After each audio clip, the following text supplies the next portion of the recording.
త్రివారం కథయామితే. గురువే దైవము, గురువే ధర్మము అయి ఉన్నాడు. గురు నిష్ఠయే శ్రేష్టమైన తపస్సు. గురువున కంటే అన్యంగా శ్రేష్టమైనది ఏదియూ లేదు. ముమ్మాటికి ఇది సత్యము అని నీకు చెప్పుచున్నాను అని భావం. పార్వతికి పరమేశ్వరుడు చెప్పుచున్నాను అని భావం. విశేష వివరణములో దేవుడు అనగా సృష్టి స్థితిలయములకు కర్తయ్యి శిష్టరక్షణ దుష్ట శిక్షణ గావించు ప్రభువు అని సామానార్థం. కానీ ఉత్పత్తి అర్థమును విచారిస్తే దేవుడు, దైవము, దేవత, దేవి, దివి, దివ్యము ఇత్యాది శబ్దములన్నీ దివు ప్రకాశించుట అనే ధాతువు నుండి ఉత్పత్తి చెందినవని, దేవుడు అనగా ప్రకాశ స్వరూపుడు అని అర్థం. ఇతడ ప్రకాశం అనగానేమి, తేజస్సు అని, వెలుగు అని అర్థము గ్రహించిన వారందరూ పూర్తిగా పొరబడినట్లే. అగ్నిభూతములకు కూడా తేజాంశము, ఉష్ణాంశము రెండు అంశములు గలవు.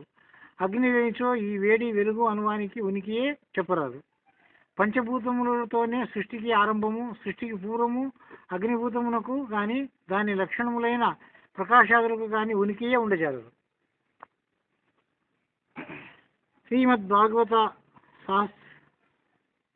శ్రీమద్ భానుమండల సహస్రమండల విభాషి సచ్చిదానందమూర్తి అంటూ సృష్టికి పూర్వమున్న సచ్చిదానందమూర్తి 1000 సూర్యమండలములు సమష్టి ప్రకాశములతో తూగగల ప్రకాశం కలిగి ఉన్నాడని కవులు వర్ణిస్తే అది కేవలం అలంకారికము అవివరణను మాత్రమేనని చెప్పక తప్పదు. సృష్టికి పూర్వమున్న తత్వమును గీత నద్భాసయతే సూర్య నక శశాంకో నపావక యద్గత్వా న వివర్తంతే తద్ధామ పరమం మమ అని వర్ణించినది. అనగా నా దివ్య పదమును సూర్య చంద్రాగ్ను ప్రకాశింపజేయజాలవు అని అర్థం. తమేవ భానుమతి సర్వం తస్య భాషా సర్వమిదం విభాతి అనగా అది ప్రకాశించట చేతనే ఈ సర్వము ప్రకాశిస్తున్నదని భావం. కనుక ఆత్మ బ్రహ్మము స్వప్రకాశమని, స్వయం ప్రకాశమని వర్ణింపబడుతుంది. అపజ్యోతి, భూతజ్యోతి, పరంజ్యోతి అని చెప్పబడే మూటిలో పరంజ్యోతియే ఆత్మ బ్రహ్మము. ఇది భూతజ్యోతిష్యులకు సూర్య చంద్రాగ్ని విద్యుత్ ప్రకాశముల వంటివి కాదు. కానీ అన్నిటికీ ఆధారమును, అధిష్టానమును, సత్తాను అనుగ్రహించున్నదియో మూల కారణమును అయి ఉన్నది. అయితే కార్యవస్తువుల యందుల తేజస్సు కారణవస్తువునందు కూడా ఉండవలేను. పరంజ్యోతి అని, స్వప్రకాశమని, స్వయం ప్రకాశమని పేర్లు కూడా వచ్చినవే. దానికి ప్రకాశం లేదు అని అనవచ్చును అని కొందరు ప్రశ్నించవచ్చును. పేర్లు వచ్చినవే కానీ ఆ పరమాత్మకు తేజో రూపము కానీ, జ్యోతి రూపము కానీ, స్థూల రూపము కానీ ఏమీ లేదు. భూత జ్యోతిష్యులకు అన్నింటికి మాత్రమే కాక సర్వమునకు తేజస్సును అనుగ్రహించినది అదే. అది సత్తా మాత్రంగా సూక్ష్మమై బీజరూపకంగా పరమాత్మ యందు నిగూఢంగా నున్నదే కానీ భూత జ్యోతిష్యులకు వలె దానికి బాహ్యరూప ప్రకాశం ఏమీ లేదు. ఏ వర్ణము, ఏ కాంతి, ఏ తేజస్సు దానికి లేకపోవడం చేతనే అది పాటల వర్ణమని, శుద్ధ స్ఫటిక సన్నిభమని కీర్తింపబడుతుంది. సర్వమును అది ప్రకాశింపజేయగలదు అని అంటే దాని వెలుగుతో లేక కాంతితో అన్నీ కనిపిస్తూ ఉన్నవి అని అర్థం కాదు. ఏ వస్తువు ప్రకాశించవలనన్నా అనగా తోచబడవలనన్నా జ్ఞాత యొక్క సత్వాంశ వస్తువునందు గల సత్వాంశతో జతపడినప్పుడు ఆ వస్తువు గోచరింపబడును లేక ప్రకాశించును. ఆ సత్వాంశ వస్తువునందు పరమాత్మ అనుగ్రహం చేతనే ప్రకాశించును. ఏలనగా ఆ పరమాత్మ తత్సృష్టి తదేవాను ప్రావిశత్తను శృత్యారీత్యా వాణిని సృష్టించి వాణ్యందు తాను ప్రవేశించెను. తనతో పాటు తన సర్వాంశము ప్రవేశించును. ఏ వస్తువైనను ప్రకాశం కలిగి ఉండుట ఇదే కారణం. పరమాత్మ ప్రకాశము చేతనే అన్నీ ప్రకాశిస్తున్న వంటలో అర్థం ఇదే. అట్లే ఆత్మ స్వప్రకాశ వస్తువు లేక స్వయం ప్రకాశం గలది అనుటలో కూడా దానిని గోచరింపజేసి మరొక వెలుగు లేదు అని చెప్పుకొని అర్థం సంపూర్ణం కాదు. శుద్ధముగా వజ్రము తనంతట తానే ప్రకాశించినట్లు తన యొక్క ప్రకాశం చేతనే ఆత్మ ప్రకాశించున్నదని కనుకనే దానిని నిరపేక్షక స్వయం ప్రకాశ వస్తువు అని కూడా అన్నారు. ఇంతకు ప్రకాశమునకు తేజస్సు, కాంతి, వెలుగు అని అర్థము ఇటు వర్తించదు. కేవలము తెలివి, జ్ఞానము, ఎరుకను అర్థమునే గ్రహించవలను. ఆత్మ ప్రకాశం అనగా ఆత్మజ్ఞానం అని అర్థమే స్వీకరించాలి. స్వయం ప్రకాశం అనే మాటకు స్వతసిద్ధమైన సహజమైన తన యొక్క స్వైక్య జ్ఞానం అని అర్థం చెప్పుకోవాలి. జ్ఞానము లేక చిత్తు ఆత్మ యొక్క స్వరూప లక్షణముగా కూడా గ్రహించబడుతున్నది.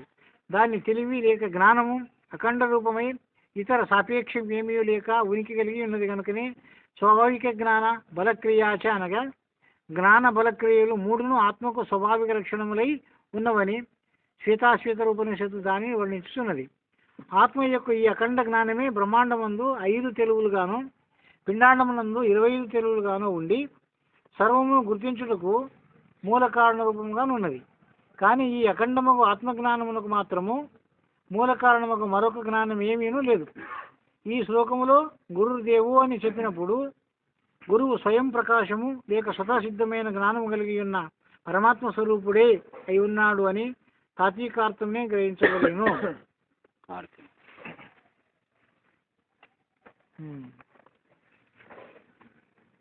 ఇది ఒక్కదానికి ఇంత.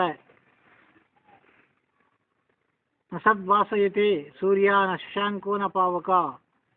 ఎందుకు చెప్పినారు ఈ మాటని అంటే ఆత్మ ప్రకాశమును లేక దేవుడు అంటే ఒక ప్రకాశము అని చెప్పినారు, జ్యోతి అని చెప్పినారు.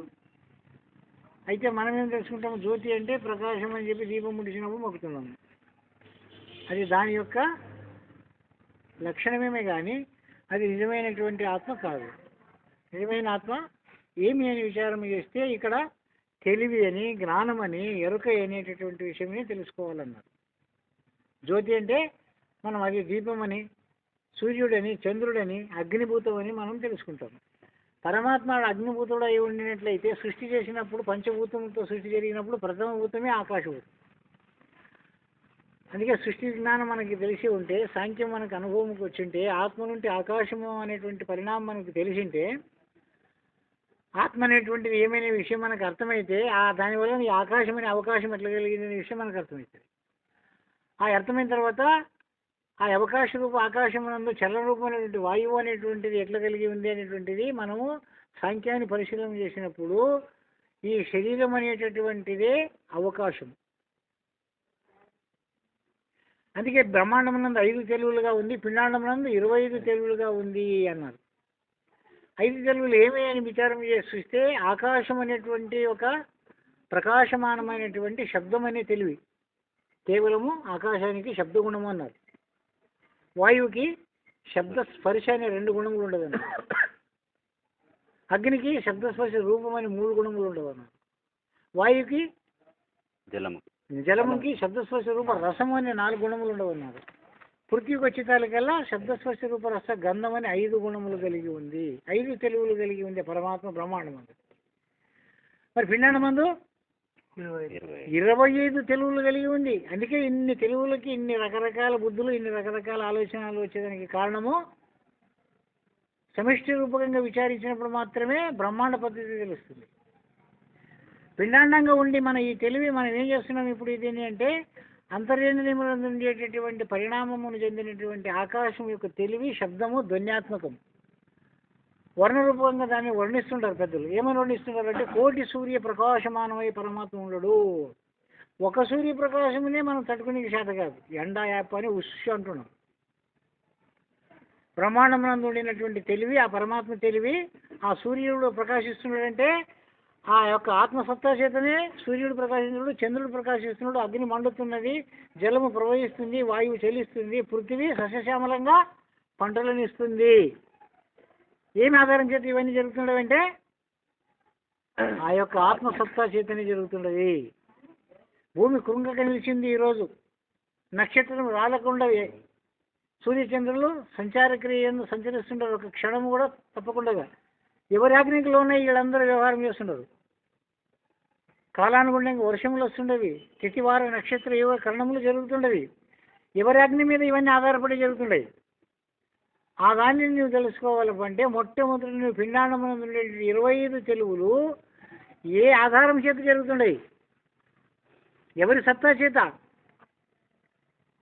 నేను అనేటటువంటి ఈ జీవుని సత్తా చేత జరుగుతుందే.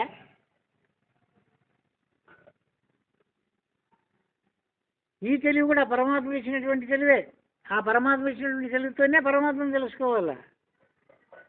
వజ్రం యొక్క ప్రకాశము తాను వెలుగుచో ఇంకొక వస్తువుని వెలిగించినట్లు ఆ పరమాత్మ ప్రకాశము ఇది బ్రహ్మాండమునంతా వెలిగిస్తూ, బ్రహ్మాండమునందు ఆవిర్భవించినటువంటి పిండాండమును కూడా వెలిగిస్తూ, పిండాండమునందు తాను అనుప్రవేశం చేసినాడు ఆ పరమాత్ముడు. అందుకొరకే మనకి బయట కనపడడు, తెలువబడదు.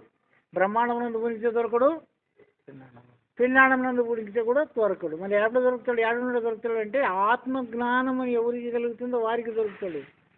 దొరుకుతాడంటే ఏమి, అదే తానే ఉండడు. ఎట్లే ఉండడు, ఏకోహం భవిష్యం అనేకమని ఆ పరమాత్మ సంకల్పం వల్ల అన్నీ తానే అయినాడు. నేనే సర్వమును కావాలని అన్నాడు. తానేమైనాడు, ప్రథమములో ఆకాశమైనాడు. ఆకాశమునందు వాయువు అయినాడు, వాయువునందు అగ్ని అయినాడు, అగ్ని ఎందు జలమైనాడు, జలనందు పృథ్వీ అయినాడు, పృథ్వీ ఎందు ఔషధములైనాడు, ఔషధముల నుండి అన్నమైనాడు, అన్నం నుండి సకల జంతుజాలములల్లా తానుగానే మారినాడు. అంతయు పరమాత్మ స్వరూపమే అన్నారు. ఇది సమిష్టి జ్ఞానము లేనటువంటి వాడు ఏ వస్తువు పరమాత్మ కాదంటావు. పరమాత్మ కానిది ఏది? అణోరణియాన్ మహత్వోన్మయ్యాన్ నిహితొచ్చు జంతువు అన్నాడు. ఈ అణువులు పరమాణువులో కూడా దాని మీద దాగి ఉన్నటువంటిది కూడా పరమాత్మ సత్యమే. అయితే అలంకారికంగా దానిని కోటి సూర్య సమప్రభ అన్నారు. అయితే 3 జ్యోతుల గురించి చెప్పినారు మనకి. ఒకటి ఆత్మజ్యోతి, అపజ్యోతి, భూతజ్యోతి, పరంజ్యోతి. ఈ పరంజ్యోతి ఆత్మ, భూతజ్యోతి సూర్య చంద్ర నక్షత్ర భూమండలములు పంచభూతములు అష్టదీపాలు ఇవన్నీ కూడా భూతజ్యోతులే, భూత ప్రకాశాలే. అగ్ని ప్రకాశము, జల ప్రకాశం, వాయువు అన్నిటి ఎందు కూడా ఒక్కొక్క ప్రకాశం ఉంది, ఒక్కొక్క వెలుగు ఉంది, ఒక్కొక్క జ్ఞానం ఉంది కదా. అవన్నీ కూడా భూతజ్యోతులే. మరి ఆపజ్యోతి అనేటువంటిది ఒకటి ఉంది. అది ఎక్కడుంది అని విచారం చేసి చూస్తే సుఖ దుఃఖాలకు సమన్వయమయ్యి నేత్ర కమలము అనేటువంటి దాని యందు ప్రకాశమానంగా వెలిగేటటువంటి దానిని ఆపజ్యోతి. అప అంటే నీళ్లు, జ్యోతి అంటే ప్రకాశం. నీళ్లలో వెలిగేటటువంటిది ఒక నేత్రమే. అందుకే సుఖం వచ్చినా కన్నీరు వస్తుంది, సంతోషం కలిగినా కన్నీరు వస్తుంది. ఆ కన్నీరు వచ్చేదానికి కారణం ఏమి అంటే అదే ఇక్కడ కనికరానికి కూడా కారణమైంది, దుఃఖానికి కూడా కారణమైంది. కనికరం బట్టి సంతోషం అయితే కూడా కన్నీరు వచ్చేస్తుంది, సంతృప్తికి కూడా కన్నీరు వచ్చేస్తుంది, దుఃఖం అయితే కూడా కన్నీరు వస్తుంది. ఈ కన్నీరు అనేటువంటి దానికి ఆపజ్యోతి అన్నారు. మరి ఈ అపజ్యోతి ఉండేదానికి కారణం భూతజ్యోతి కారణం. భూతజ్యోతులు అంటే ఈ పంచభూతాలు, ఈ అష్టదిక్పాలకులు, సూర్య చంద్ర నక్షత్ర భూమండలం ఇవన్నీ కూడా ఈ అపజ్యోతికి ఆధారంగా ఉండాలి. అవి లేకపోతే ఈ అపజ్యోతి లేదు. ఈ అపజ్యోతి వల్లనే, ఈ భూతజ్యోతుల వల్లనే ఈ అపజ్యోతి వెలుగుతుంది. మరి ఆ భూతజ్యోతులు ఏమిటి వల్ల వెలుగుతుండదు అంటే ఆ పరం జ్యోతి వల్ల వెలుగుతుంటుంది. దానికి పరం జ్యోతి అన్నారు. ఏమనందు లేదు, అది పరాత్పరమై, పరమందు పరమై, అవాగ్మానస గోచరమై, అప్రమేయమై, అనంతమై, నేను నీవు అనేటటువంటి దానికి కూడా తాను అందుకోకుండా ఉండేటటువంటి స్వయం ప్రకాశము. అందుకే గురువు చెప్తున్నాడు, ఆ పరమాత్మని నువ్వు నేను నీ వెరగనిది విననిది ఏది? ఆ పరాత్పరమందు పరం ఎట్లుందయ్యా అంటే అది నీవు నేను ఎరగనిది విననిది, నీవు నేను కాక ఉన్నది. ఆ నీవు నేను కాక ఉన్నటువంటి దానిని స్వయం ప్రకాశమని, స్వప్రకాశమని, చేతనమని, దివ్యమని, పరం జ్యోతి అని, పరమాత్మయని. దివి అంటే భువి, దివి అనేటటువంటి దానికి కూడా ఆ ప్రకాశమే కారణం. దివి అంటే ఆకాశం, భూమి అంటే పృథ్వీ. దివి నుండి భూమి వరకు కూడా ఆ యొక్క ఆకాశ ప్రకాశమే, మహాప్రకాశమే వ్యాప్తమై ఉంది. కాబట్టి ఆ ప్రకాశం ఎట్లుంది అని చెప్పి చూసేదానికి ఈ భూతజ్యోతుల చేత సాధ్యం కాదు, లేక అపజ్యోతుల చేత కూడా సాధ్యం కాదు. మరి ఏ జ్యోతి చేరదని తెలుసుకోవాలి. అది అంటే గురుదేవో అన్నారు. గురు సౌజ్ఞ వలన, గురు కృప వలన, గురు నిష్ట వలన తెలియబడుతుందే కానీ అన్యథా అది తెలియబడదు. స్వయం ప్రకాశం ద్వారా, స్వయం ప్రకాశం ద్వారానే తెలియబడుతుంది. ఆ దానికే చెప్పింది, ఎరక చేతనే ఎరకనెరిగేది, ముళ్ళు చేతనే ముళ్ళును తీసేది, వజ్రం చేతనే వజ్రం కోసేది. ఈ ఎరుకకే ఎరుకై. అందుకని బాలరాము ఒక మాట చెప్తాడు, ఎరుకకి ఎరుకైనట్టి ఈ విశ్వమెల్లా.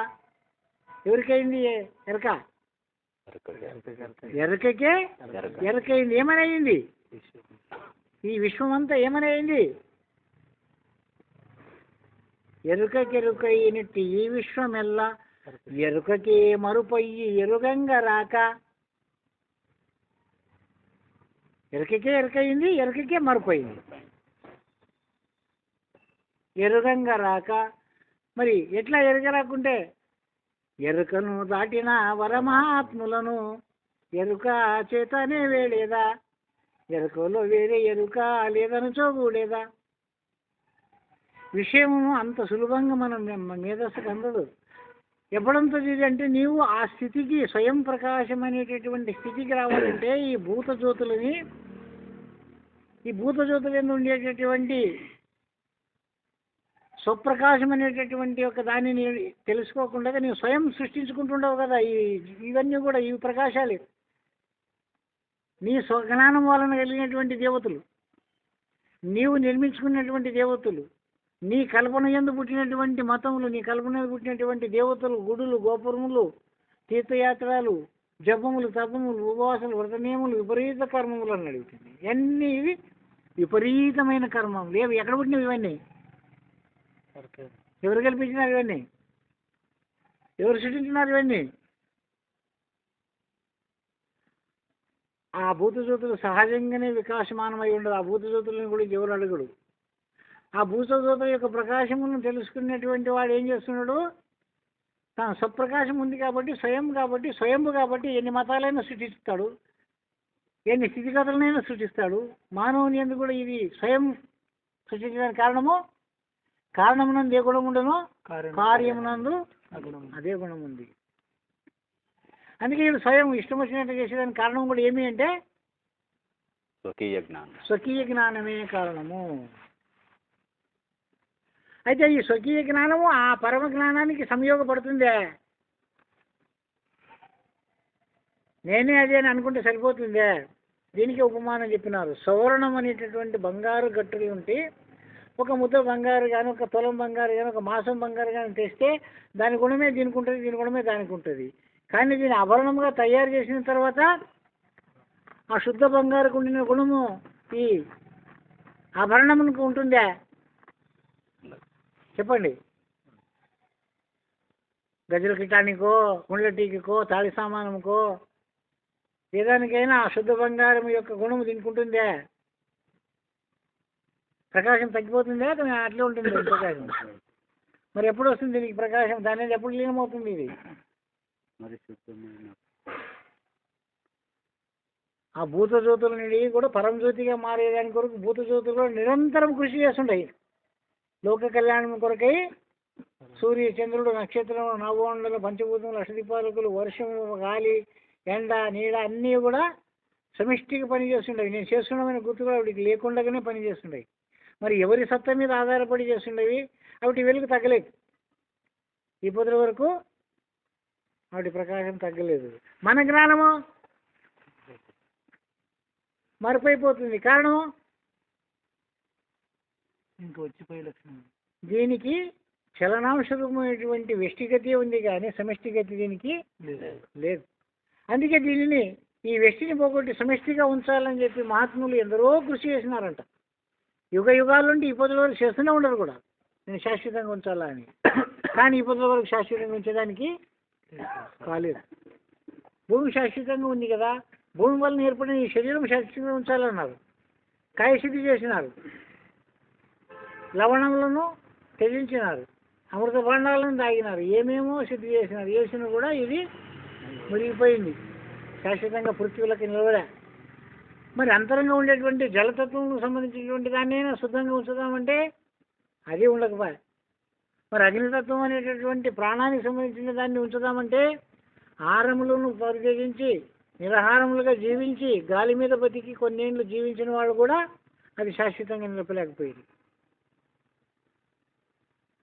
అగ్నివాయ, జలమువాయ, వాయువాయ, ఆకాశం వచ్చి ఆకాశం అన్న దానికి అవకాశం ఇస్తుంది కాబట్టి అవకాశాన్నైనా పోకుండా ఉంచాలని చెప్పి దీనిని నిలుపుకుందామని ప్రయత్నం చేస్తే ఎప్పుడో ఒకప్పుడు తనకు తెలియకుండానే అవకాశం జారిపోతుంది. అందుకే ఆకాశమైనటువంటి అవకాశమును మనం గమనించినప్పుడు నిద్ర అనేటటువంటిది ఏర్పడేదానికి కారణం ఏమి అని సాంఖ్యం మీరు తెలిసింటే చెప్పండి. ఏ వస్తువు చేరితే నిద్ర వస్తుంది? ఏ వస్తువు విడిస్తే మేలుకు వస్తుంది? చెప్పండి. సంఖ్య నేర్చున్నారా? అందుకే పెద్దలు ఊరికి రాసిపెట్టలేదు. సాంఖ్యం ఆత్మదర్శనం అన్నారు. ఆత్మను తెలుసుకోవాలంటే సాంఖ్యతత్వం బాగా సంశోధన చేయాలన్నారు. నిద్ర వస్తుందని తెలుస్తుంది కానీ ఇంట్లో వస్తుంది, ఎందుకు వస్తుంది అనే విషయము, రోగం వస్తుంది అని తెలుస్తుంది, ఎందుకు వచ్చిందనే విషయము తెలియదు. కారణం ఈ తెలివి అనేటువంటిది ఎంతవరకు దీని వ్యవహారం ఎంతవరకు చేస్తుంది, ఏ విషయంలో ఉంటుందో ఆ విషయమే ఉంటుంది దానికి. అంతకంటే గొప్ప తెలివి ఉండేదని సాధ్యం కాదు. మరి అంతకంటే గొప్ప తెలివి యావది అంటే ఆత్మజ్ఞానమును పరిశీలించినటువంటి వానికి వాడు ఎరగని మరుగుండదన్నా అన్నది కదా. ఇంకా మనకి మరి ఏముంటుంది? ఆత్మయే సర్వంబను చూసినది సుఖము చెప్పగా అరేరులకైన శక్యమగునా గాన యోగ యోగేశ్వరుడు అతడే ఈ అవనిలోన అన్నారు. ఆత్మయే సర్వమని చెప్పి గ్రహించినటువంటి వాడు, ఆత్మదర్శనం పొందినటువంటి వాడు ఇంకేమిని చూడాలనుకుంటాడు? యా వెంకటరమణను చూడాలనుకుంటాడు, యా తిరుమూర్తులను చూడాలనుకుంటాడు, యా గోకర్ణని శ్రీశైలం చూడాలనుకుంటాడు, ఏం చూడాలనుకుంటాడు? అంతకంటే గొప్పది లేదు అనేటటువంటి అనుభవం పొందిన వాడు ఇంకేం చూస్తాడు? అట్టి స్వయం ప్రకాశమును తాను తెలుసుకుంటే తన గురుమూర్తి ద్వారా తాను పొందితే ఇంకా మళ్ళీ ఎట్లా పుట్టా అని ప్రశ్న చేసేదానికి మనకి అవకాశం లేదు. అవకాశం ఉందంటే ఇంకా ఆకాశ పద్ధతిలో ఉండడు, ఆత్మ పద్ధతిలో లేడు. ఆత్మ పద్ధతిలో ఉండడా మనకి ప్రశ్న చేసేదానికి అవకాశమే లేదు. ఎందుకు లేదు? స్వయంభు ఏకోహం అనేకం భవతి. నేనొక్కడినే భిన్నంగా ఉన్నంత వరకు సంశయం వచ్చింది. ఏకోహం భవిష్యం అనేకం అనేటువంటి నేనే సర్వమైనటువంటి వాడు, ఆ వాడు నేనన్నాడు. ఆ కృష్ణుడు ఆ సర్వము నేనే. ఏది నువ్వు గొప్పదంటున్నావు, ఆ గొప్పదానికంటే గొప్పది నేనే అన్నాడు. ఆ పద్ధతికి వాడు ఆచరించి చూపించినాడు. మనం ఆచరించి చూపించుకుంటే చూపించలేదు, అది అనే శక్తి అని వచ్చిందా మనకి? అంతా నేనే అనేటువంటి ఒక అంతఃకరణం యొక్క అవిభాజ్యమని అయిందే, అప్పుడు ఆది అయితే అది స్వయం ప్రకాశం. ఇంకొకరి జ్ఞానం కాదు అది. ఇంకొకరి ద్వారా తెలుసుకునేటువంటి జ్ఞానం అంతయో కూడా ఎరుకైన జ్ఞానమే. ఎరుకకు మరుపుకు ఎడతెరిపి లేకుండా ఉండేటటువంటిది అది ఎరక మరుపులు కానిది, ఎంగిలి కాని జ్ఞానం. ఎంగిలి కాని జ్ఞానం అది. దాన్ని ఎవడు ఎంగిలి చేయలేదు ఇప్పటి వరకు సృష్టిలో. ఆ బ్రహ్మ ఎంగిలి కానిటువంటిది ఒక్కటే పరిపూర్ణం. ఈ ఎరుక ఈ గురువు ద్వారా ఎరిగేటటువంటి జ్ఞానము కూడా ఎంగిలి జ్ఞానమే. గురువు ఎంగిలే. ప్రతి శబ్దము, ప్రతి విషయము, ప్రతి ఆచరణము అంతే ఎంగిలే. పుట్టుకము కూడా ఎన్నో జన్మజన్మాంతరాలు పుట్టినటువంటి జ్ఞానమే మనకు ఉంది కాబట్టి ఎంగిలి జ్ఞానమే, ఎంగిలి వ్యవహారమే ఉంది. శుద్ధం ఎక్కడుంది అంటే ఆత్మశుద్ధి లేని ఆచారం అదేలని ఆడ చెప్పినారు. ఆత్మశుద్ధి ఎక్కడుంది? ఒకవేళ నేను శుద్ధంగా ఉండాలని అనుకుంటే ఇది ఎంగిలే, శుద్ధి లేనే లేదు. మరి శుద్ధి కలిగిన ఆత్మవిచారం ఎక్కడుంది అంటే అది ఆత్మశుద్ధి కలిగినప్పుడే ఆచారాలు లేవు, అనికి విచారాలు కూడా లేవు. అందుకని దానిని శుద్ధి కలిగితే అది కలగలేకుండా ఎన్ని విచారాలు చేస్తే వ్యర్థమైనది. ఎందుకంటే అన్ని ఎంగిలే కాబట్టి. ఎన్ని మాట చెప్పినా నీకు ఎంగిలే అవుతుంది కానీ శుద్ధం కాదు. నువ్వు ఎన్ని మాట ప్రశ్న చెయ్యి, నేను అదే చెప్తా, నీకు అదే అర్థం. నువ్వు ప్రశ్న చేసేది ముగుస్తలేదు, నేను చెప్పేది ముగుస్తుంది. మరి ఎప్పుడు ముగుస్తుంది? గురు శిష్యుల న్యాయం.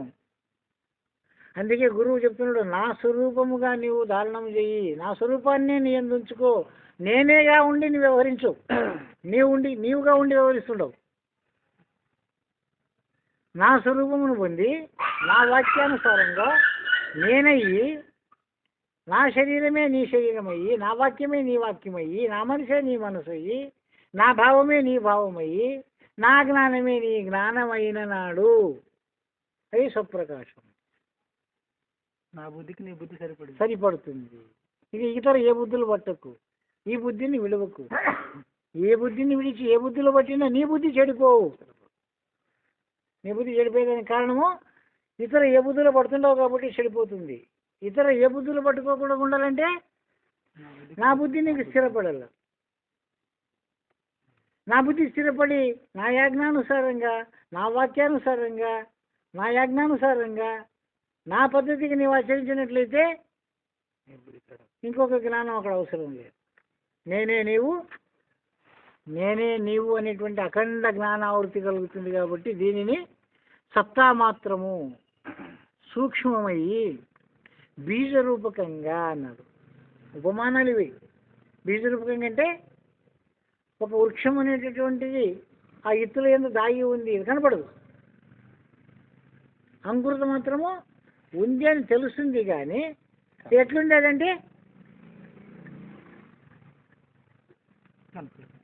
మళ్ళా దాని క్రియకే తేవాల. అందుకొరకే బ్రహ్మాండమందు 5 తెలుగులుగానటువంటి పరమాత్మ ఈ అఖండ జ్ఞానం బ్రహ్మాండమందు 5 తెలుగులుగాను, పిండాండమందు 20 తెలుగులుగాను ఉండి సర్వమును గుర్తించుటకు మూల కారణ రూపంగా ఉన్నది. సర్వము ఎరుగుతుండడం గుర్తిస్తుండడం అంటే 25 పరిణామములు చెందినటువంటి దాన్ని మనం గుర్తిస్తున్నామా అంటే ఈ 25లోనే ఉండే గుర్తిస్తున్నామా, 25లోకి భిన్నంగా ఉండి గుర్తిస్తున్నామా? 25లో ఉండి గుర్తిస్తుంది. మరి ఉండి గుర్తించడానికి ఉండిందే తెలిసింది, కానీ వీటికి అతీతమైన దాన్ని నీకెట్లా వస్తుంది? ఉండిన దాంట్లోనే ఉండవు, ఉండిన దాన్ని గుర్తెరుగుతుండవు, కానీ ఈ ఉండిన దానికి ఉనికి అయిన దాన్ని, 25 ఇంద్రియములకు ఉనికి అయిన దాన్ని, ఈ అఖండ జ్ఞానాన్ని ఎట్లా తెలుసుకుంటావు? అందుకొరికే చెప్పినారు వాక్కుకు అందదు. ఎందుకు అందదు? ఆకాశమునకు అతీతం కాబట్టి. ఆ వాక్కు ఆకాశం యువతలది కాబట్టి దానికి అందదు. చక్షువుకు అందదు. ఎందుకు? అగ్నితత్వం అనేటటువంటిది ప్రకాశమానమై వెలుగుతూ ఉంది కాబట్టి అది ఎప్పుడు వచ్చింది ఈ వెలుగు? ఆవరణంకి వచ్చిన తర్వాత వచ్చినటువంటి అగ్నితత్వం, ఆవరణకు వచ్చిన తర్వాత వచ్చిన ప్రకాశం. కానీ ఈ ప్రకాశం ఆత్మప్రకాశం ఎట్లా అవుతుంది? ఆత్మ వలన వచ్చిన ప్రకాశం అనాలనే కానీ ఆత్మప్రకాశం ఇది కాదు. 25 ఇంద్రియములు ఆత్మజ్ఞానము వలన వచ్చినటువంటి జ్ఞానమే కానీ ఇది ఆత్మజ్ఞానం కాదు. ఆత్మజ్ఞానం వలన వచ్చినది ఆ వంశమే, కానీ అది కాదు. ఆ రీతిగానే అంకురము అనేటటువంటిది బీజమునందు దాగి ఉంది అని తెలుస్తుంది, కానీ ఎట్లుంది అంటే దాని క్రియకి తేవాల. క్రియకి తేవాలంటే బ్రహ్మాండమునందు క్రియ జరుగుతుంది. ఎట్లా జరుగుతుంది క్రియ?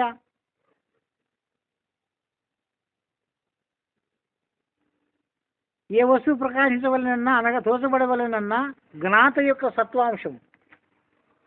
అందువరకు సాంఖ్యం నేర్చేటప్పుడు చెప్తారు జ్ఞానం యొక్క నిజాంశము ఆకాశంతో చేరినప్పుడు ఏమవుతుంది?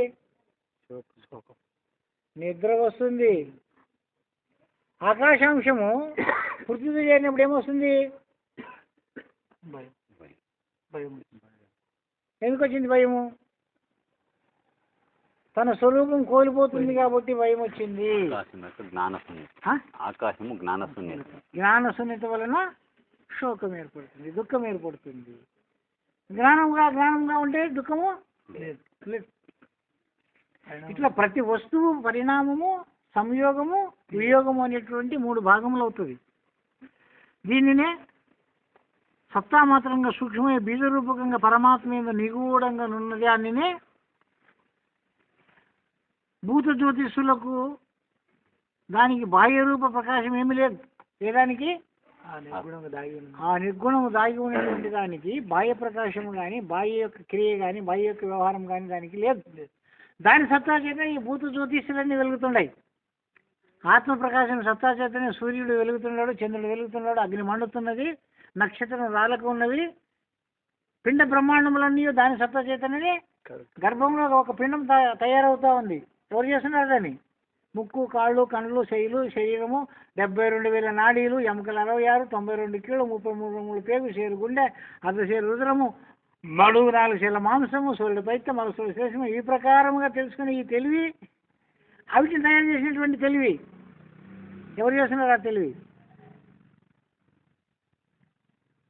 అక్కడ ఏమి కొరత పడితే ఆ తెలివి ఆగిపోతే అక్కడ ఒక గోణం ఏర్పడుతుంది, ఒక చెయ్యి లేకుండా పోవచ్చు. లేక ఆ తెలివి ప్రకాశించితే ఇంకొక చెయ్యికి ఇంకొక చెయ్యి పుట్టవచ్చు.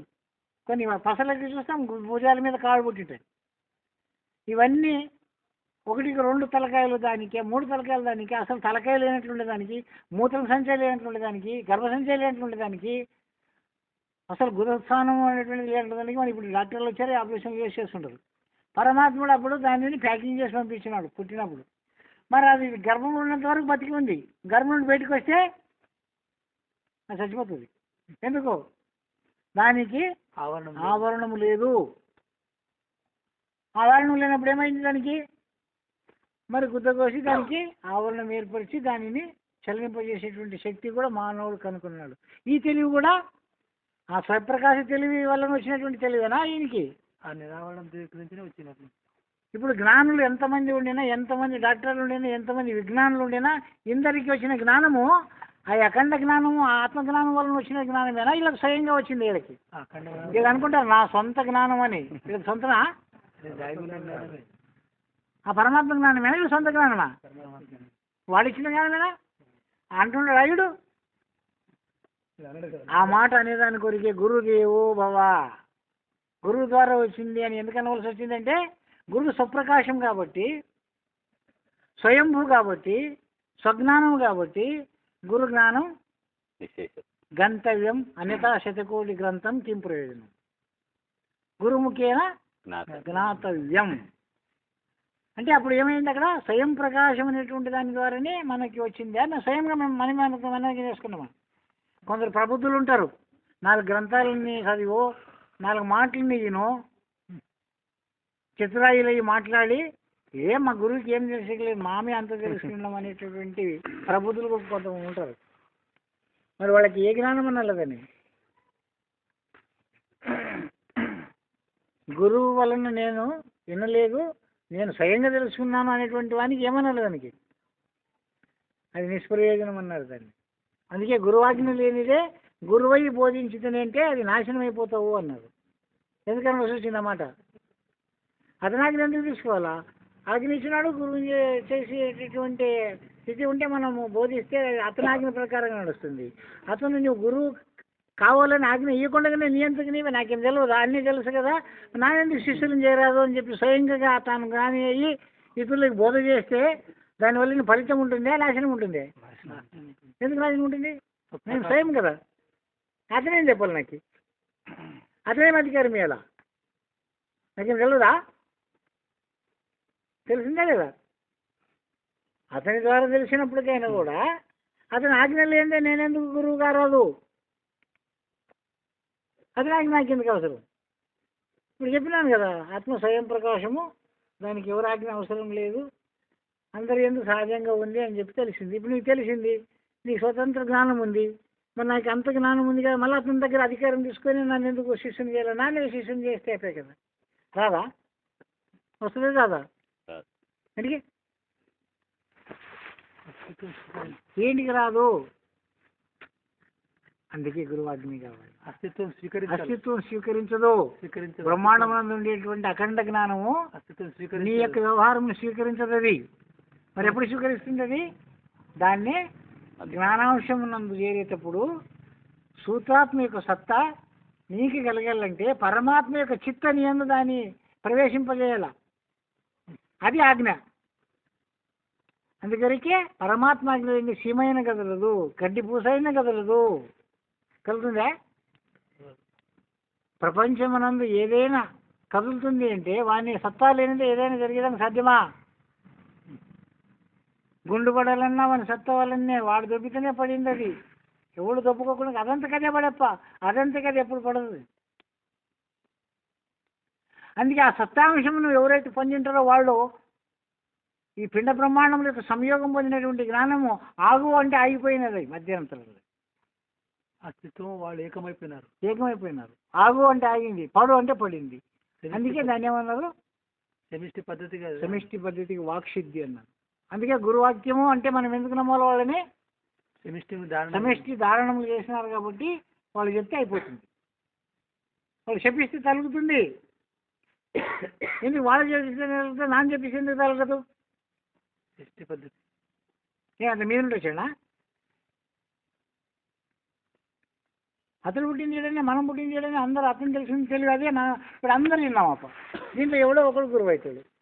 ఇది గురువు చేసినాము అతను ఒక్కడే మమ్మందరూ వినలేమా? మరి మామేంటి గురువు కాదు. అది ఏదైతే సూత్రం ఉందో ఆ సూత్రాత్మక పద్ధతిగా ఉంది. దీనిని వస్తువునందు గల సత్వాంశంతో జతపడినప్పుడు ఆ వస్తువు గోచరింపబడును. వస్తువు ఆ జ్ఞానంతో జతపడినప్పుడు ఆ ఇంద్రియములకు కూడా నీకు ఆ జ్ఞానం యొక్క సత్తా జతపడినప్పుడే నీ ఇంద్రియములు పనిచేస్తాయి, లేకుంటే పని చేయవు. దీనికి ఒక ఉపమానం ఉదాహరణ చూపిస్తాను నీకు. నీ తెలివిలో నన్ను చూసినావు, నా పేరు నీకు తెలుసు, నేను ఎదుట ఉన్నాను, నీ పేరు నాకు నోట్లో ఉందయ్యా దాదని నెత్తికొక్తుంటావు కదా. ఎంత ప్రయత్నం చేసినా నీకు నీ తెలివికి అందదు. కూటస్థ సంయోగం కావడం లేదు, వాడ కూడికి కాకూడడం లేదు. కారణము ఆ గురువాజ్ఞ లేదు. అందుకొరికి ఆ యాజ్ఞ సత్యాంశంతో కూడినప్పుడే నీకు ప్రజ్ఞకు వస్తుంది, నీ జ్ఞానానికి తెలియబడుతుంది. జ్ఞానం ఉండి కూడా నువ్వు అజ్ఞానివే, కళ్ళుండి కూడా నువ్వు గుడ్డివాడవే, చెవులుండి కూడా నువ్వు చెవిటివాడవే, కాళ్ళుండి కూడా నువ్వు కుంటివాడవే, చేయులుండి కూడా నువ్వు శరుడే. మరి ఏమి లేకుండా వాడు కాళ్ళు లేని వాడు నడుస్తాడు. కాళ్ళే లేవు వానికి, నడిపించే శక్తి ఉంది గురువుకి. కళ్ళే లేవు, చూపించే శక్తి ఉంది. చెవులే లేవు, వినిపించే శక్తి ఉంది. చేతులే లేవు, సర్వం చేపిస్తాడు ఉంటున్నాం. ఆవే తత్వాలు రాసినారు. చేయి లేని బాల పాలు పిండే, నోరు లేని బాల పాలు తాగే, పండు తెంపా, ఇతను లేని చెట్టు పుట్టా, ఇతను చెట్టు పుట్టాడు. విత్తు లేని ఒక చెట్టు నుండు, దాని సత్తా మండల చుట్టూ నుండు, నెత్తి మీదన పండు మెత్తగా మాగిండు, మెత్త పండును మృంగ మరణము లేకుండు. ఏమి చెప్పుదు నమ్మ చెలియా, దానితో మేను లేకుండు తెలియ. దాని తెలవాలంటే ఈ శరీరం అని నేననే మేను లేకుండా తెలవాలంటున్నాడు. అప్పుడే దాన్ని నువ్వు తెలుసుకునేదానికి సాధ్యమవుతుంది. మనం తెలుసుకున్నావాలంటే గురువాజ్ఞ ప్రకారంగా నడిస్తే నీ శరీరం లేదు. గురువాజ్ఞ ప్రకారంగా నడిస్తే నీ వాక్కు కాదు, గురువాక్యాది. గురువాజ్ఞానుసారంగా ఎవడైతే వర్తిస్తాడో, గురువాజ్ఞానుసారంగా ఎవడైతే నడుస్తాడో వాని నడక కాదు, అది గురు నడకనే. వాని మాటలు కావాలి, గురువు మాటలే. అందుకే నేను ఇప్పుడు చెప్పేవన్నీ గురువాక్యాలే అంటున్నాను. కానీ నీవేమనుకుంటావు, నరసింహుడు చెప్పే నరసింహుడి వాక్యాలు అనుకుంటావు. నీకేమో నరసింహుడు కనపడతాడు, నాకేమో పొన్నాల రాజే కనపడతాడు. అతనే మాట్లాడుతున్నాడు, నాకు మాట్లాడడం లేదు అని నా మనసుకి ఉంది. అది నీ మనసుకు లేదు. నీ మనసుకు కూడా ఆ భావము కలిగిన నాడు ఆ సమిష్టి వృత్తి నీతో వస్తుంది. నన్ను ఒక వ్యక్తిగా చూస్తేవే అది నాశనానికి కారణమవుతుంది. ఒక శక్తిగా భావిస్తేవే అది ఉద్ధారానికి కారణం. నా మాట విశ్వ వినుమా, సామాన్యమై తల్పకుమా, వేమారునే పెద్దల చేయి వినిన భావంబే. ఇదంతా కూడా నేను పెద్దల చేయి వినే నీకు ఇంత దృఢంగా చెప్తున్నాను, ధైర్యంగా చెప్తున్నాను, నాకు భయం లేదు. అది నేను వినుకోకుండా నీకు చెప్పించిన అనుకో, అది స్వయం అవుతుంది. దానికి బాధితుడు నేనవుతాను. ఆ కర్మని నేను మోసుకోవాల్సి వస్తుంది. అందరు కాళ్ళు నాన్న మొక్కించుకొని నీ పాపాలు నాన్న మోసుకున్నానా? అది నేను అనేటువంటి స్థితిలో మోసుకోవాల్సి వస్తుంది. నీవు వానికే మొక్కుతుండవు, వాడే ఉన్నాడు అక్కడ, అసలు వాడే, బోధ చెప్తాడు వాడే, మంత్రం చెప్పింది వాడే అనేటువంటి భావన కలిగిన వానికి ఏ బాధ లేదు. ఈ తత్వంకే రాసింది, ఏ బాధ లేని బోధ ఇంటి నిజ గురునిచే, భవబంధములు లేని గురిని పాదధూళిచే. ప్రతి తత్వం ఏమైనా ఏర్పడుతుందంటే అది ఆచరణ క్రియంగా ఏర్పడుతుందే కానీ ఒట్టిగా ఏర్పడదు తత్వం. మీరు ఆచరించండి, మీలో నుండి తత్వం వస్తుంది. మీ క్రియనే ఒక తత్వంగా మారుతుంది. దానికి పరమాత్మ 3 భావాలతో ఉండడు. ఏమి? ఇచ్ఛ, జ్ఞాన, క్రియ. నీవు అక్కడ బలం ఉంది, జ్ఞానం ఉంది, క్రియ ఉంది. నీకు ఇచ్ఛ ఉంది, క్రియ ఉంది, బలం లేదు. నీ క్రియకి సత్తా లేదు, నీ సత్తా లేదు. నీ ఇచ్ఛ ఉంది, సంకల్పం ఉంది, కానీ క్రియ లేదు. క్రియ ఉంది, బలం లేదు. దానికి స్వయం ప్రకాశ బలం ఉంది, స్వప్రకాశం. వాడు తలుసుకుంటే అయిపోతుంది. బ్రహ్మాండం అంతా నీళ్ళు కావాలంటే నీళ్ళు అయిపోతుంది, తుఫాను కావాలంటే తుఫాను అయిపోతుంది, ప్రళయం కావాలంటే ప్రళయం అయిపోతుంది. నీవేమి చేయలేవు. ఎన్ని బాంబులు వేసినా కూడా చేయలేవు. నీ తెలివి, నీ ఇచ్చ ఏమి ఆకలి కూడా బీకదు. అందుకే సృష్టి ఇట్లా నాశనం అయిపోతుంటే ఇటు సృష్టి జరుగుతుంటుంది అన్నారు పెద్దలు. ఒక మూల పాడైపోతుంటుంది, ఇంకొక మూల వృద్ధి చెందుతుంటుంది. మనకి పాడేది కనపడుతుంది కానీ వృద్ధి చెందేది మనకు తెలియదు, కనపడదు. అందుకే సృష్టిలో సమతోలన అనేటువంటి భావము ఆ భూతజ్యోతులు కలిగిస్తున్నాయి. అందుకే ప్రపంచంలో సమతోలనము ఎంతవరకు ఉందో అంతవరకు సస్యశ్యామలంగా ఉంటుంది. సమతోలనం తప్పినాడు ఏపరైపోతుంది. సృష్టి కూడా సమతోలనంగానే జరుగుతుంది. ఎన్ని ఆడి పుట్టాలనో ఎన్ని మగ పుట్టాలనో సమతోలనంగా సృష్టి జరుగుతుంది. అయితే మన తెలివి ఏం చేస్తున్నాము అంటే ఆడివే వద్దు, మనకి అన్ని మగవే కావాలనేటువంటి తెలివి కొరకు మనం ఏం చేస్తున్నాము, కడుపులోనే కత్తిరిస్తున్నాము, ఫోటోలు తీసుకెళ్ళి ఎన్నో పాపాల కృత్యాలకి మనము గురి అవుతూ ఉండమే కానీ పరమాత్మ పద్ధతి గురి కావడం లేదు. అందుకే సృష్టిని ఇంకా సూక్ష్మంగా చేసిన పెద్దలు చెప్తారు. ఎన్ని ఇంద్రియాలు తయారు చేసినారు, ఎన్ని విషజ్వాలాలు చేస్తున్నారు. ఒక్క క్రిమినల్ని నాశనం చేసినారా? భూమండలంలో ఛాలెంజ్ ఇది. ఇన్ని కంపెనీలు ఉండవి, ఇన్ని విషజ్వాలాలు తయారు చేసినారు, ఇన్ని ఇంద్రియాలు తయారు చేసినారు. ఒక్క జాతి పురుగన్న నాశనం అయిందే? వాళ్ళ కొంపలు నిండి ఉండవు. కొట్టిన కొంపలు పాడైపోయి ఉండొచ్చు కానీ ఆ తయారు చేసిన కొంపలు నిండి ఉండవు. కంపెనీలు పెద్దగా అయిపోయి ఉండవు. కోటి ఈడు పాడైపోయా, ఆ పురుగు ఒకటి కూడా నాశనం కాకపోయా. భూమి మీద ఒక్క వస్తువునైనా నాశనం చేసినారా? అందుకే పరమాత్మ సంకల్పం వచ్చింది, సర్వనాశనం అయిపోతుంది, సర్వము సృష్టి అవుతుంది. దానికి సృష్టి స్థితి లయానికి ఆధారకర్త పరమాత్మ. మన శరీరంలో కూడా ఒక సృష్టి జరుగుతుంది, ఒక స్థితి జరుగుతుంది, ఒక లయము కూడా జరుగుతుంది. మనకు తెలియకుండానే జరుగుతుంది. మనం తెలియకుండానే ఇంత పెద్దగా అయినాము. ఇంకా కొన్ని నెలలు ముసలు అయిపోతాము, కళ్ళు ఊడిపోతాయి, పండ్లు ఊడిపోతాయి, కళ్ళు కనపడినట్లయితే ఎముకలు లొంగిపోతాయి, కుసిలు లేని శాతకనట్లు అయిపోతుంది. ఎంత కూడా ఎన్ని ఇంజక్షన్లను చేపించుకో, ఎన్ని విటమిన్స్ టానిక్లన్నా దాకా నీ ఎడబారము నీకు తెలియకుండానే నశిస్తూ ఉంది. కారణం ఏమి? దీనిని అనేకంగా విచారం చేసినటువంటి మహాత్ములు చెప్తుంటారు. కొత్త టైర్లు తెచ్చి నువ్వు గాలి కొట్టి పెడితే కూడా దిగిపోతుంది, దాంట్లో పంచర్ అయ్యలేదు, వాషర్ వేయలేదు, మళ్ళా కొడితే నిండుతుంది. నిండిని పెట్టిన కాడే పెడితే లోపల పుసుక్కున లోపల తగ్గిపోతుంది. ఎవరికి కొన్నారు దాన్ని? ఏ మార్గం ద్వారా పోయింది? ఇది అప్రమాణము, అప్రమేయము, అనంతము అని దానికే అన్నింది. అప్రమాణం, ప్రమాణం లేదు దానికి. అప్రమేయం, అది ప్రమేయం లేదు, ఎవరి ప్రమేయం లేదు. అది తన వస్తువుని తాను లాక్కుంటుంది. అది వాయువుని వాయువు లాక్కుంటుంది, అగ్నిని అగ్ని లాక్కుంటుంది, జలముని జలము లాక్కుంటుంది, పృథ్వీ లాక్కుంటుంది. సచినం కాదు, బతికి ఉండగానే లాక్కుంటుంది.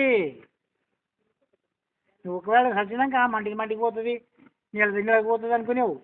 బతికి ఉండినప్పుడు కూడా ఆ స్వయం ప్రకాశము తనకు తానే నీ యందు వస్తువును లాగుతుంది. కారణము, నీవు అధర్మము పాలైనప్పుడు రక్షణ, ధర్మం పాలైనప్పుడు నాశనము, అధర్మము పాలైనప్పుడు నీ అంతఃకరణమే దీనికి నిలయం. ఎక్కడో లేదు ఇక్కడ. అన్ని మందిగంటే నాకు కావాలంటావు, నీవు మాత్రం ఒక్కదాన్ని పోనీవు. కానీ ఉంచుకోగలవా నీవు? నీ అప్పుకి తెలియకుండా నాశనం అయిపోతుంది. అది ఏది శాశ్వతంగా నిలువదు. అందుకే సత్యవంతులకు సావు లేదు, చూడకి సుఖము లేదు. చెప్పుకునేదానికి ఎంత అయినా మనం దాన్ని మానేదానికి సంసిద్ధం లేవు. ఎన్ని తత్వాలన్నా ఈయనని వద్దు నాకి, ఎవరిది వాళ్ళదే అనేటువంటి భావం మాత్రం మనెప్పదొస్తే రాదు. అందరూ నాదికే కావాలా, ఎవడన్నా పడగా నాన్న బాగుండాలనేటువంటి స్థితే మానవుని హృదయం ఉంది. సంకుచిత జ్ఞానం ఇది. ఆత్మజ్ఞానం ఎన్నడూ వీడు పొందలేడు. ఎన్ని తపస్సులు చేసినా ఈయనకి ఆత్మజ్ఞానం కలగదు. మరి ఎప్పుడు ఆత్మజ్ఞానం కలుగుతుంది? సమిష్టి భావాన్ని నువ్వు ధారణం చేసినాడు, నువ్వు కలగాలని కోరిక లేకుండానే వచ్చేస్తుంది ఆ జ్ఞానం. నువ్వు కోరుకోకుండానే ఇచ్చేస్తాడు. దానినే గురునిష్ట. గురునిష్టపరుడై ఉంటే నువ్వు కోరుకోవాలనా? ఈ మాటకే భగవద్గీత కృష్ణుడు చెప్పింది. సర్వము నన్నే నమ్మినటువంటి వాని కష్ట సుఖాలు నేనే వహిస్తాను అనేటువంటి ప్రమాణం ఎందుకు ఇవ్వాల్సి వచ్చింది అక్కడంటే, సర్వధర్మం పరిత్యాజ మమేకం శరణం వ్రజ. అన్ని ధర్మములు వదులు, నీ స్వధర్మాలను కూడా వదులు. నా ధర్మాన్ని పాటించినటువంటి వాని కష్ట సుఖాలు నేను వహిస్తాను, నేను కడతేస్తాను. వానికి ఎన్ని కష్టాలు వచ్చినా నేను నిలుపుతాను. మరి అటువంటి నిలుపగల సమర్థత కలిగినటువంటి వాని హృదయం ఎప్పుడైనా అల్లాడుతుందా? ఎంతమంది నాశనం చేసినా అది నాశనం అవుతుందా? ఇప్పుడు ప్రపంచంలో సత్యాన్ని నాశనం చేసి నీకు ఎవరిని ఉంటాయి లేదు, అసత్యాన్ని ఉంచనీకి కూడా ఎవరిని ఉంటాయి లేదు. ఏ గురువు ద్వారా కూడా నీవు అసత్య పరివర్తన చేసి గురువుకి ఎన్ని మొక్కులు మొక్కినా శాశ్వతంగా మాత్రమే నిలవలేవు. ఇది ధ్యాస పెట్టుకో. సత్యం చేసి నువ్వేమీ చేయద్దు. సత్యమే ప్రధానమైన భావనతో ఉండినా నిన్నెవడూ నాశనం చేయలేడు. కాలక్రమంలో ఏదైనా నీకు కష్టం వచ్చినా కూడా నిన్ను మేలు చేసేదానికే వస్తుంది. అది నిన్ను ఉద్ధరించడానికే నష్టం అవుతుంది. ఇది కూడా ఒక గుణపాఠమే నీకు. రోగం కూడా ఒక గుణపాఠమే నీకు. ఈ పద్ధతిగా ఆత్మజ్యోతిని తెలుసుకోవాలనే కానీ వేరే మార్గము లేదు. గురువే సర్వధర్మ స్వరూపుడు. గురువును మించిన ధర్మము లేదు. గురువునందే సకల ధర్మములు సకల శక్తులు గలవు. కనుకనే ఏకయేవ సర్వబంధు అనేటువంటి మాట ముందు వారము వస్తుంది. గురువు కంటే మించిన ధర్మములు లేవు. గురువు కంటే మించినటువంటి నిష్టలు లేవు. గురువు కంటే మించిన దైవము దేవుడు లేడు. గురువే సర్వధర్మము. గురువే ధర్మస్వరూపుడు. గురువును మించిన ధర్మము లేనే లేదు. గురువునందే సకల ధర్మములు సకల శక్తులు కలవు అనేటటువంటి మాట ముందు వారంలో ఏ రూపకంగా శక్తులు ఉండవు అనే విషయము విమర్శించారు.